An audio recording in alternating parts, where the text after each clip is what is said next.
Welcome back to another quick guide today. We'll walk you through how to share iCloud space with family. Here are the steps to share iCloud storage with your family on iPhone. Open the Settings app on your iPhone, tap your Apple ID name at the top of the screen. Select Family Sharing from the list.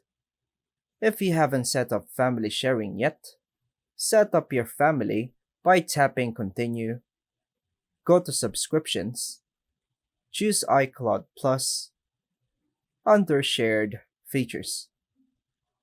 Tap Upgrade to start sharing your iCloud storage plan. If asked, confirm your current iCloud plan. You need a 200 gigabytes or 2 terabytes plan to share.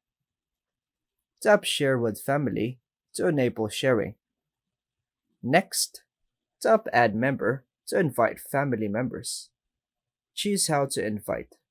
For example, as messages, airdrop, or in person. Once they accept the invitation, they'll automatically share your iCloud storage space. Each member's data stays private, even though storage is shared among everyone. And that's all for now, folks. Thanks for watching.